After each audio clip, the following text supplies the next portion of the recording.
Ya, baik. Assalamualaikum warahmatullahi wabarakatuh. Kita kembali melanjutkan ke materi pertemuan ke-9 di Material Requirement Planning ya. Mohon maaf sebelumnya saya tidak bisa hadir di kelas karena ada pekerjaan yang tidak bisa saya tinggalkan di hari ini. Kita kembali lanjut di Material Requirement Planning ya. Apa sih kita akan membahas apa sih sebenarnya di MRP ini ya atau Material Requirement Planning ini? Jadi MRP ini merupakan kelanjutan ya dari materi-materi sebelumnya yang sudah kita pernah bahas. Jadi MRP ini adalah metode ya untuk yang bermanfaat untuk menentukan apa, kapan, dan berapa jumlah komponen dan material yang dibutuhkan untuk kebutuhan perencanaan produksi. Jadi ini karena ngomonginnya adalah apa, kapan, dan berapa jumlah komponen, tujuannya tuh jelas yaitu untuk menyediakan bahan yang tepat guna pada saat yang tepat juga. Jadi kalau misalnya barang atau komponen yaitu sudah datang, itu akan digunakan untuk perencanaan atau kegiatan produksi. Nah, dalam suatu industri, yang namanya kegiatan produksi itu akan melakukan proses transformasi ya, yaitu perubahan bentuk ya dari raw material menjadi bahan eh, bahan jadi ya. Jadi, nah transformasi itu mencakup beberapa kegiatan ya yang mendukung. Yang pertama adalah pengaturan material ya dengan jumlah yang sesuai dengan dibutuhkan. Kemudian pengaturan sumber daya manusia. Berapa banyak sih jumlah pegawai yang dibutuhkan untuk merubah si bahan baku tersebut ke menjadi bahan jadi ya. Dari awal sampai akhir, berapa banyak SDM yang kita perlukan untuk mengerjakannya. Kemudian ada pengaturan modal. Ini berkaitan dengan material dan jumlah karyawan yang dibutuhkan tadi. Dan yang terakhir ini adalah pengaturan mesin.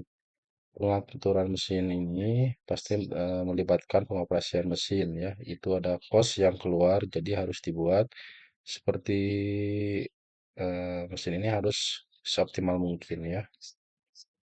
Adapun karakteristik dasar sistem MRP yang pertama adalah fokusnya ini kapan dibutuhkannya. Barang tersebut atau komponen tersebut akan datang ketika nanti itu sudah saatnya dibutuhkan. Jadi dia tidak perlu lama-lama ya disimpan di gudang.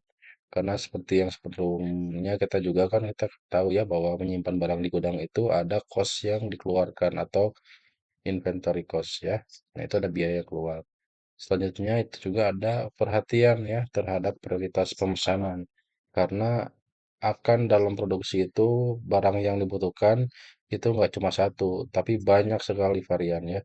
Nah, dari banyak komponen yang dibutuhkan tersebut, nanti kita ada analisis ya, yang namanya kekritisan barang. Ada yang barang tersebut harus ada agar produksi tetap berjalan. Ada juga yang sifatnya adalah komplementer atau pelengkap aja ya. Nah, jadi untuk yang pelengkap ini pengirimannya nanti ditunda atau bisa lebih menunggu daripada barang-barang yang sifatnya kritis atau inti tadi ya.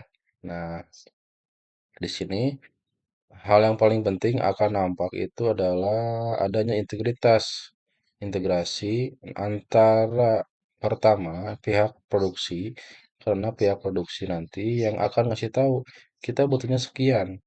Nah, tapi butuh sekian itu belum langsung akan dibelanjakan. Dia akan melakukan cross check ke pihak inventory. Punya berapa sih si pihak inventory ini punya berapa? Nah, dari kebutuhan dengan yang sedang kita punya, nanti akan dicari perpotongan yang disebut dengan berapa yang akan kita belanjakan atau berapa yang akan kita produksi juga. Di sini ada namanya MRP ya atau Material Requirement Planning. Ini sumbernya ini dari mana? Sumbernya itu dari MPS ya atau Master Product Schedule. Di mana MPS ini inputannya ini adalah informasi dari pengamatan ya. Pengamatan itu terkait dengan forecasting ya, sama sifatnya dengan pesanan pelanggan ya, atau make to order, atau dia order langsung dia datang, dia ke kita ya. Nah, atau itu di perkiraan satu order nanti tinggal berapa nih kebijakannya, berapa yang akan kita produksi di tahun ini, misalnya seperti itu ya. Nah, itu akan jadi inputan untuk menjadi MRP, di mana MRP itu sendiri inputannya juga ada dua ya. Yang pertama adalah Bill of Material dan atau kita singkat dengan BOM ya. Ada juga IMF atau sultan persediaan yang ada di kita sekarang ya.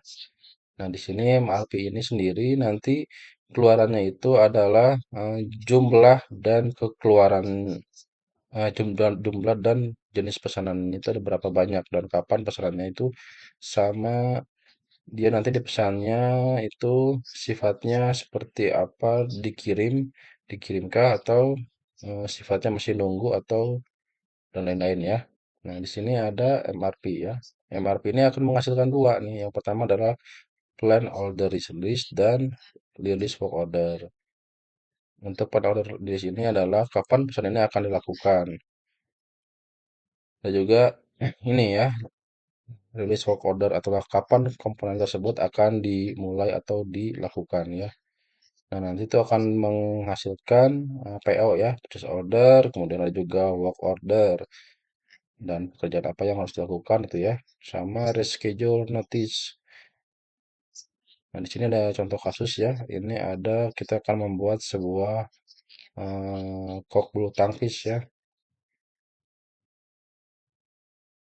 Karena semua orang juga pasti tahu ya, sudah pernah lihat, mungkin juga sudah pernah pegang ya, ini benda ini. Jadi secara kasat mata, bahan yang digunakan ini kan sendiri ini kan ada yang namanya bulunya ya. Ini ada bulu. Ini kalau nggak ada bulu nggak bisa terbang ya ini, karena ini inti ya. Nah, ini jumlahnya ini ada 16 nih. Ada bulu ayam atau juga bisa menggunakan bulu angsa. Ini sebenarnya juga yang pakai plastik atau fiber ya, tapi itu kurang ya. Ada juga namanya bulat ini atau yang disebut dop ya. Ini bulat-bulat ini bentuknya ini bisa menggunakan gabus atau kayu ya. Nah, ini ada juga kulit. Ini untuk melapisi si gabusnya ya. Nah, ini menggunakan lem ya untuk nempelin si gabus dengan kulitnya ini. Kemudian menggunakan label. Kemudian biar tahu ini produksi siapa. Kemudian ada tali pengikat. Nih, tali pengikat ini adalah untuk mengaitkan ya antar bulu-bulu ini. Di sini ada gambaran ya, gambar di mana proses produksi untuk mengerjakan si kok bulu tangkis tersebut. Di sini adanya namanya flexible struktur. Itu terdiri dari si bulu-bulunya sama ada hard struktur ya. Itu yang bagian si tali dan tatakan ini ya. Ini tatakan gabus. Ini bahannya bisa membagi menjadi dua ya, ini yang fleksibel sama yang hardnya ini. Nah, ketika kita menggambarkan menjadikan silsilah struktur produk, ini kita bisa menentukan ya mana bagian-bagian eh, jenisnya ya. Yang pertama adalah bagian atas ini ada bagian yang fleksibel, ini yang fleksibel, kemudian ada bagian yang keras ya, ada yang hard. Ini ada bagian yang keras ya, ada bagian pengikatnya. Nah, kalau bagian atas kita lihat ya dengan mata telanjang saja, itu terdiri dua ya. Satu adalah talinya, kemudian yang kedua adalah bulunya ya. Ini ada bulunya ya. Tapi si bulu-bulu ini sudah rapi nih. Artinya bahan baku dari si bulu angsa yang rapi ini adalah ya bulu angsa mentahan ya, yang belum dipotong, belum dibersihkan misalnya ya dari kotorannya. Makanya di situ di bawah bulu angsa yang ukurannya 62 sampai 70 mm itu adalah bulu angsa lagi ya. Nah, sedangkan gabusnya itu Kalau misalkan kita pecah lagi, terdiri dari tiga ya. Ada gabusnya sendiri, kemudiannya kulit pelapis, dan labelnya ya. Labelnya. Jadi ini adalah struktur produk secara sederhana. Kalau misalnya kita mau pecah-pecah suatu barang, nah ini kita sortir lagi ya menjadi beberapa bagian ya. Di MRP itu kita bagi menjadi beberapa struktur ya atau subkualifikasi lagi ya. Di sini kita bisa lihat level 0, 1, 2, dan 3. Untuk level 0 ini adalah inti dari produk jadinya. Untuk jadi eh, gampangnya itu kita ibaratkan yang paling atas itu adalah kakek nenek ya. Ini beranak menjadi anaknya, menjadi cucunya ya. Ini di level kedua.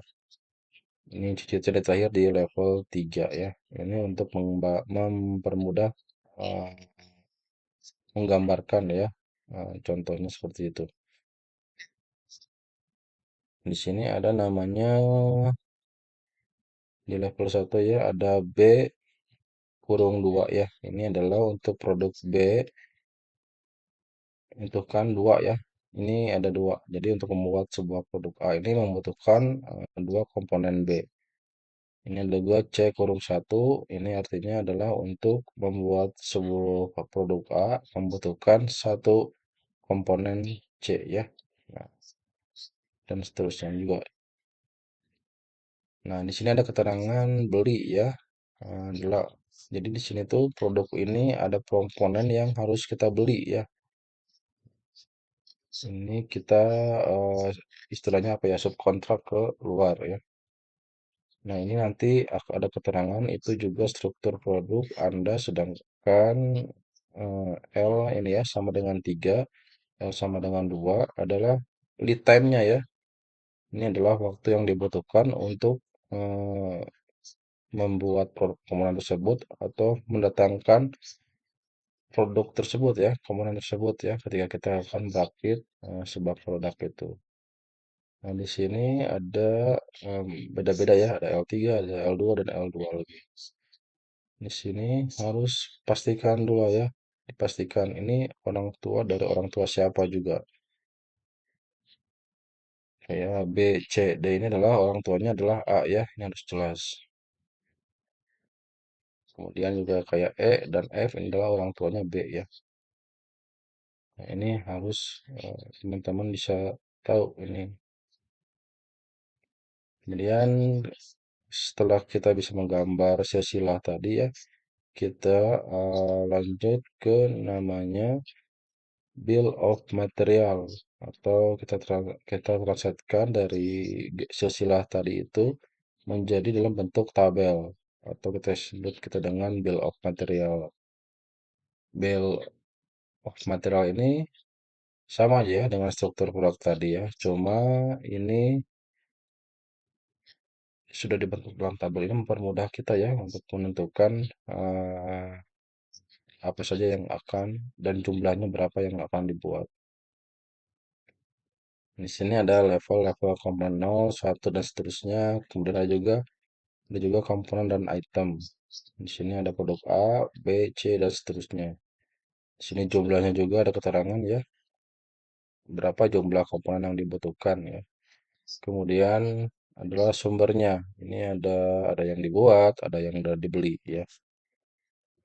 Nah, di sini kita kan beli contoh dari BOM dari produk tadi ya. Nih, kalau sistem produk atau di perusahaan yang asli, ini akan lebih banyak isinya ya. Jadi nggak cuman kayak gini aja, ini pasti lebih banyak. Biasanya di itu ada namanya part number ya. Jadi kalau produksi komponen-komponen besar itu rata-rata dia menggunakan nama ya. Jadi dia punya ada part numbernya. Sama mungkin teman-teman ketika membeli part motor Honda atau Yamaha ya pasti itu ada nama komponennya ya. Teman-teman mungkin punya mobil, mau mengganti part-part mobil, mungkin langsung ada partnya ya, jenisnya apa. Nah, di sini ada keterangan, ada quantity ya, ada quantity, eh, adalah jumlah-jumlah ya, jumlah-jumlahnya yang dibutuhkan untuk membuat sebuah produk tersebut. Di sini ada unit of measure, procurement, ada reference ya, ada BOM notes. Di sini adalah, nah ini ada procurement tab, ini adalah MTS. Ini kan teman-teman tahu ya, kemarin kita udah belajar MTS ini adalah make to stock. Kalau OTS adalah order to stock ya. Ini di mana adalah pembeli ya. Nah, ini dia beli. Jadi untuk melengkapi poin tersebut kita ada pembelian ya. Kemudian kita belajar lagi dengan langkah-langkah proses menghitung MRP ya. Ada tahapannya. Yang pertama itu adalah menentukan kebutuhan bersih. Kayak tadi sinergi antara bagian produksi dan bagian inventory. Bagian produksi nanti ngeluarin kita butuhnya sekian. Ada permintaan sekian misalnya. Nah, akan dicek berapa persediaan di tangan oleh bagian inventory. Nah, nanti akan keluar yang namanya berapa yang dibelanjain dan kapan harus diterimanya ya. Nah, kedua ini adalah menentukan jumlah pesanan. Ada dua sistemnya. Bisa pakai lot for lot, bisa beli sebanyak yang dibutuhkan, atau pakai VOQ. Kita hitung dengan rumus ya, rumus EOQ. Nah, kalau hari ini kita akan aja bahas aja kita dengan lot for lot ya. Terus setelah menentukan BOM dan kebutuhan kotor dan menentukan tanggal pemesanan ya di sini. Nah, untuk mengerjakan MRP ini tabelnya itu sudah lebih panjang ya daripada kita belajar yang deterministik dinamis kemarin ya. Ada yang namanya kebutuhan kotor, ada schedule penerimaan.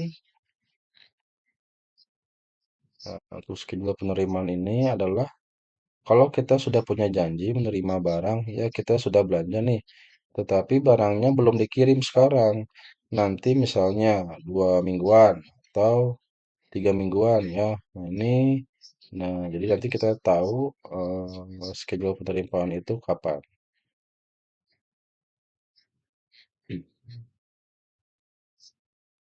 Kemudian seperti itu ya. Jadi menurut ada juga persediaan di tangan atau inventory awal ya. Atau kebutuhan bersih ini berhubungan dengan kebutuhan kotor dikurangi dengan persediaan di tangan. Kemudian ada rencana persediaan, ada rencana pemesanan yang dipengaruhi oleh lead time nanti ya. Nah, di sini ada contoh soal kita biar tahu ya dengan mudah memahami ya biar gampang. Di sini ada contoh suatu produk. Kalau kita tidak bahasnya kok bulu tangkis, kita sebut si produk ini namanya produk super ya. Si produk ini eh, dia itu ada yang namanya permintaan untuk 13 minggu ya. Dari minggu ke 1 sampai minggu ke 13. Biaya setup-nya ini diketahui ya. Catatan 500.000 setiap kali pemesanan. Ada biaya simpan itu adalah Rp800 per unit per minggu ya. Lead time-nya mulai dari dia pesan sampai barangnya itu misalnya jadi itu ada 3 minggu ya. 3 minggu. Persediaan di tangan ya itu sebanyak 80. Jadi ini adalah inventory on hand ya, bukan inventory awal. Nah, produk yang akan selesai diproses di minggu keempat ya. Jadi udah ada janji kita di minggu keempat ini ada barang datang ya sebanyak 20 unit. Di minggu ke-8 ada 50 unit ya. Kebutuhan kotornya itu kalau dilihat dari tabel itu sudah ada di bawah minggu ke-6 ya. Minggu ke-6 ada 400. 9.300 dan ke 9 ke 13 ya, udah 600. Nah, di sini kita akan mulai dengan melihat struktur produknya ya. Ini kita harus diperhatikan struktur produknya itu adalah yang paling atas siapa itu?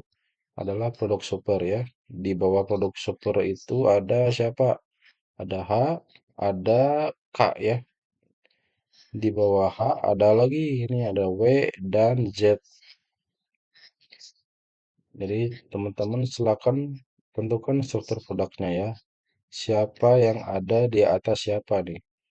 Nah, ini setelah kita lihat struktur produknya, kita bisa ubah ya menjadi bill of material atau level satunya itu ada komponen H dan K, kemudian level 2-nya ada komponen W dan Z ya. Dan untuk masing-masing kuantitasnya berapa kita bisa lihat ya, ada yang satu, ada dua ya. Dan sumbernya ada yang dibeli dan juga ada yang dibuat ya. Nah, inventory master file ini berkaitan dengan persediaan awal untuk masing-masing komponen ya. Ini komponen H ada 100, komponen K ada 80, komponen W 210, dan Z 50 ya. Dimana dengan lead time-nya itu ada yang satu, 2, dan seterusnya ya. Jadi ini adalah awalan ya soal MRP yang harus teman-teman perhatikan strukturnya. Struktur produk harus dilihat, kemudian BOM juga dan IMF-nya ya harus diperhatikan. Nah, kita lanjut ke MR MR kelanjutannya ya. Kita akan mengerjakan MRP-nya, di mana diketahui ya lead time-nya 3 minggu. Kita kerjakan dulu adalah struktur paling atas ya. Yang di paling atas adalah produk super nih, yang paling atas. Setelah itu beres, kita baru mengerjakan di bawahnya ya. Jadi kita mengerjakan produk super dulu pertama. Nah, kebutuhan kotor ini tinggal kita pindahkan dari soal ya, teman-teman. Tadi ada 4, di minggu ke-6 ada 400, minggu ke-9 ada 300, di minggu ke-13 ada 600 ya. Nah, schedule penerimaan ini apa ya tadi ya, sudah kita bahas. Jadi sudah ada janji barang akan datang di minggu keempat sebanyak 20, di minggu ke-8 50, dan kita lanjut ada persediaan di tangan. Untuk persediaan on hand ini, kita masuk ke periode pertama. Periode satu kan kebutuhan kotornya ada nggak? Nggak ada kan? Nah, barang yang akan datang masuk ke gudang ada nggak? Nggak ada ya. Jadi jumlah yang akan ada di gudang kita atau di tangan kita itu tetap sama ya. Sebenarnya di awalnya 80. Jadi 80 tinggal dipindahkan ke periode satu. Nah, di periode kedua kita lihat ada nggak schedule penerimaan yang akan datang? Nggak ada ya. Jadi tetap sama ya, tetap 80. Di periode ketiga, ada nggak schedule penerimaan datang? Nggak ada kan?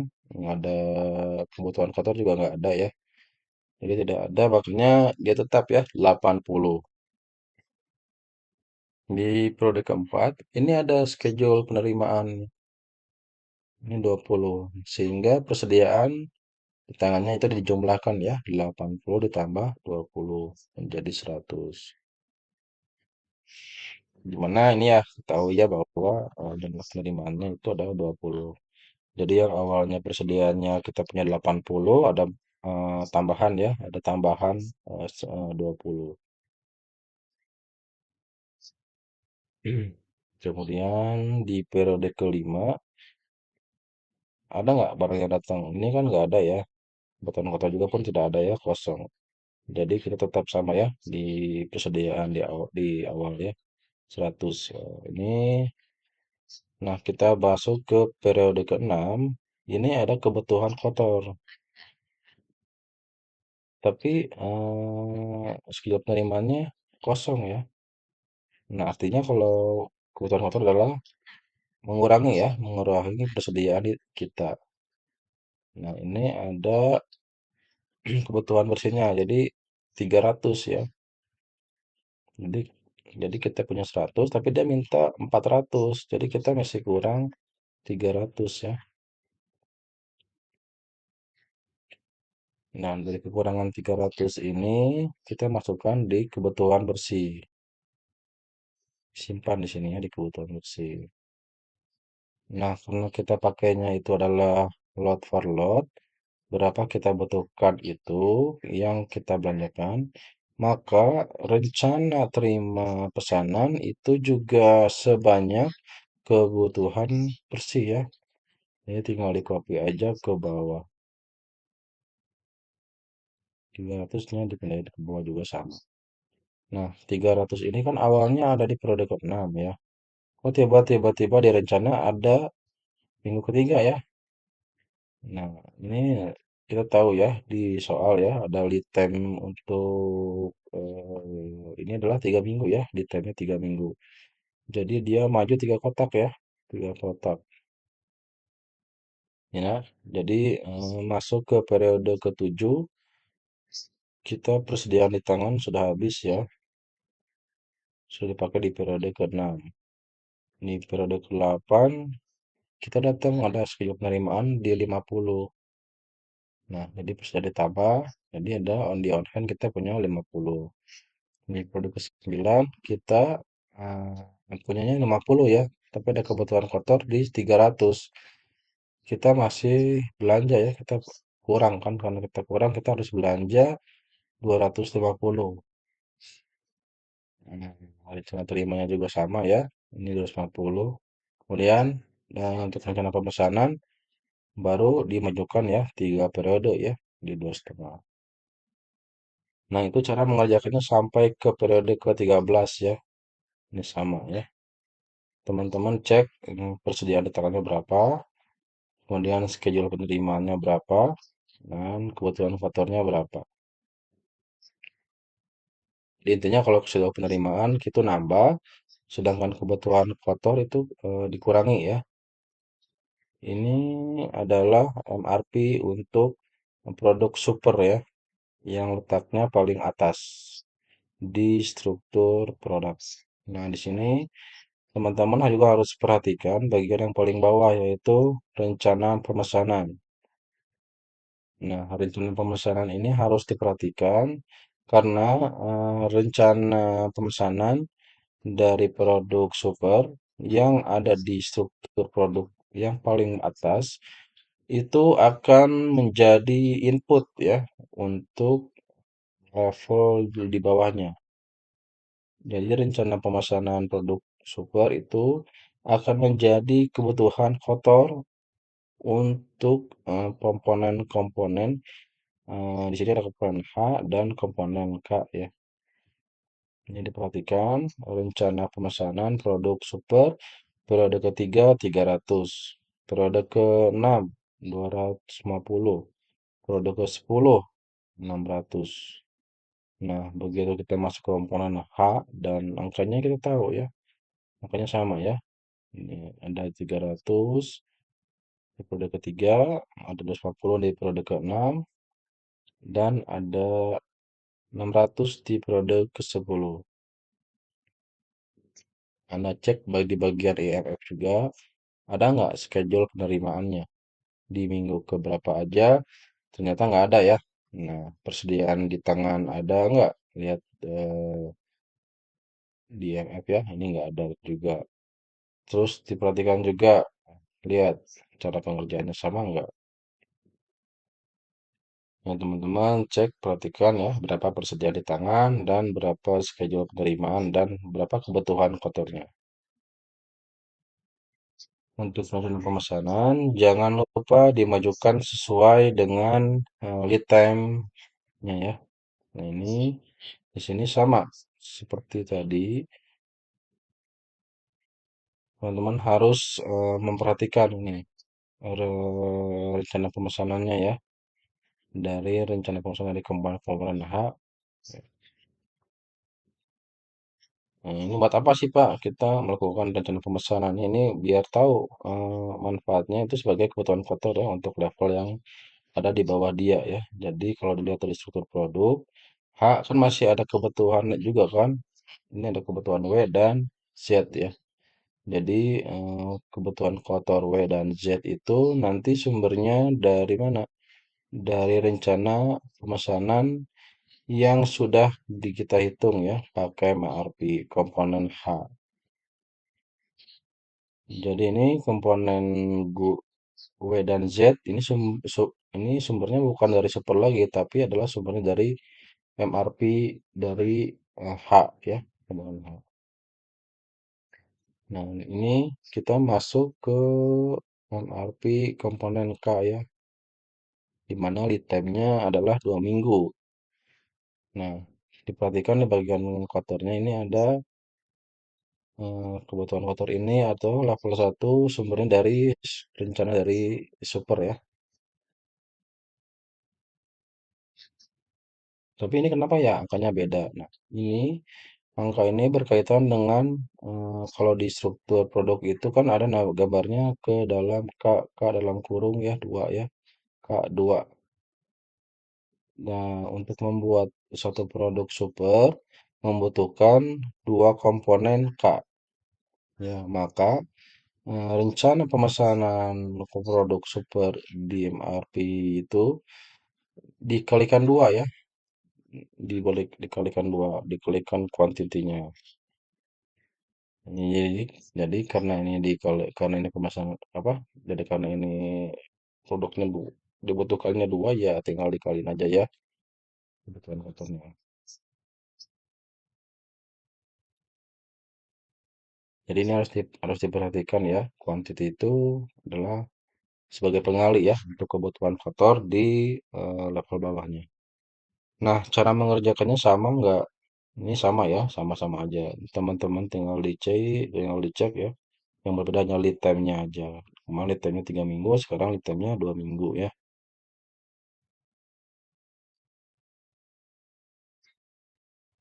Lanjut ya. Nah, ini yang diketahui juga 80, 80, 80 di mana kebutuhan kotornya adalah 600 ya. Kebutuhannya di kurang 520 dan seterusnya ya. Teman-teman sudah paham lah ya cara menghitungnya gimana. Kemudian hmm, kita lihat lagi di komponen W ya. Ini adalah level komponen W dan komponen Z. Seperti tadi yang sudah saya sampaikan, teman-teman harus ingat ya, kebutuhan kotor dari komponen W itu sumbernya adalah rencana pemesanan yang ada di komponen H ya. Karena ini kuantitinya satu, maka tidak usah dikali ya. Dia tetap atau tidak dilipat gandakan ya. Jadi tetap satu, berarti yang tetap sama. Nah, teman-teman juga perhatian juga persediaan di tangannya ya. Ini di mana yang di tangan ini? Lihat di IMF ya. Di tem ada di mana? Oh, lihat temnya ada di IMF juga tadi ya. Nah, ini cara mengerjakannya juga tetap sama ya. Untuk yang komponen Z, ini kebutuhan kotornya karena Z itu butuh 2, maka dia dikalikan ya. Jadi untuk rencana pemesanan komponen H itu dikalikan 2. Nah, di sini dalam pembuatan MRP yang harus saya ingatkan ya dan saya tekankan adalah teman-teman harus menguasai yang namanya si gambar struktur produknya itu. Ya, untuk apa? Untuk tahu siapa yang orang tuanya siapa untuk bisa tahu kebutuhan kotor di bawahnya ya. Nah, kesulitan dari mengerjakan MRP ini sebetulnya satu ya. Biasanya kalau misalkan Anda salah mengerjakan MRP di level paling atas ya atau level 0, otomatis ke bagian bawahnya juga itu salah ya. Jadi sistemnya kan tadi gitu ya, rencana pemesanan dari komponen produk super itu menjadi input atau kebutuhan kotor di level di bawahnya. Jadi ditekankan untuk harus teliti dari awal, dari api pertama sekali itu harus diteliti. Nah, ketelitiannya itu berkaitan dengan apa? Biasanya adalah satu lead time ya, lead time-nya. Timnya itunya itu karena kan kita masing-masing itu kan berbeda-beda ya. Nah, itu harus diperhatikan juga, jangan sampai salah menginput lead time-nya. Kemudian yang kedua itu biasanya orang lupa ya masukin schedule penerimaannya yang harusnya ada, tapi di MRP kita tidak ditulis ya. Itu mempengaruhi juga hasil dari MRP kita. Nah, terus habis itu yang ketiga yaitu tadi ya meletakkan di timnya, di timnya ternyata dua, ternyata nggaknya cuma satu. Nah, itu juga salah ya. Tapi kalau misalnya ngitungnya susah enggak, itu kan cuma tambah kurang ya. Jadi ternyata bagian bagian tambah kurangnya juga nggak salah. Tapi yang bisa salah itu adalah yang sering kelupaan itu adalah schedule penerimaan dan juga lead time. Lead time biasanya salah. Jadi itu yang harus teman-teman perhatikan dalam membuat MRP dan juga struktur dari produknya ya. Siapa yang orang tua siapa, biar jelas peletakannya ya, atau kebutuhan kotornya ini bersumber dari siapa. Nah, kira-kira seperti itu ya untuk materi MRP saat ini. Nanti kita coba tes soal ya di pertemuan selanjutnya. Terima kasih. Wabillahi taufiq wal hidayah. Wassalamualaikum warahmatullahi wabarakatuh.